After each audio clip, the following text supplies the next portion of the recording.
1998 Ford Ranger, otherwise known as the learning vehicle.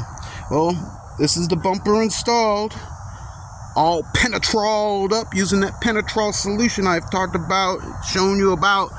And let's get up and close and personal. Up and close. Yeah. I threw some black on those tow hooks. And I had to... So the biggest thing about putting this bumper on, which I found interesting, there's a cross member that goes right behind. There's a cross member brace. It was sticking out because there had been a front end collision at some point. So I had to hammer the heck that brace in even to get the bumper to even fit on there properly.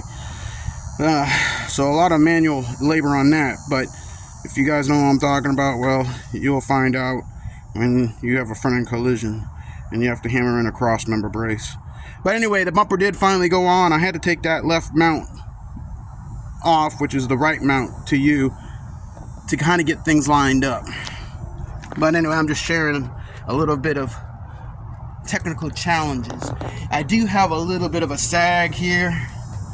Yeah, so just a little bit. I had my trolley jack underneath there, floor table jack. I had it perfectly lined up.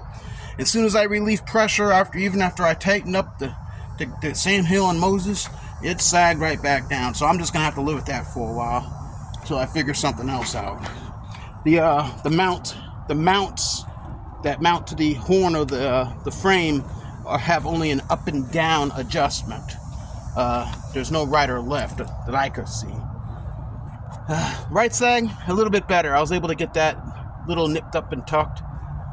But hey, we're talking 25 years of progress here in the world, and I'm just working with metal. I could bend it, shape it, but I like the way it looks sitting in the front, driving down the road. So I'm happy with it. It's good enough for now. I can always fiddle and daddle with it. Fiddle and faddle. I think that's a candy. But popcorn candy. But there she is. And that's that Penetrol. We'll see how long it lasts. Let's see how long it lasts. What's today's date? The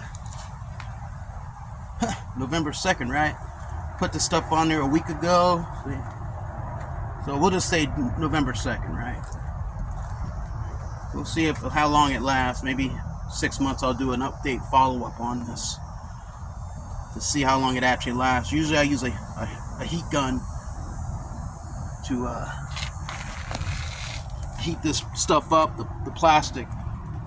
But I decided to do something different. And it was actually at a suggestion from a friend of mine who is doing a plastic repair on his ATV. So thank you for that suggestion out there, my buddy. Alright, well, so I'm gonna say that's all she wrote for this one. And like I say, guys, if I can do it, you can do it better. Hopefully this just takes time and effort, a little bit of work, a little bit of sweat, but you guys can do that. You can do it, you can do it, and you can do it. All right, I'll see you on the next one. Y'all take care now.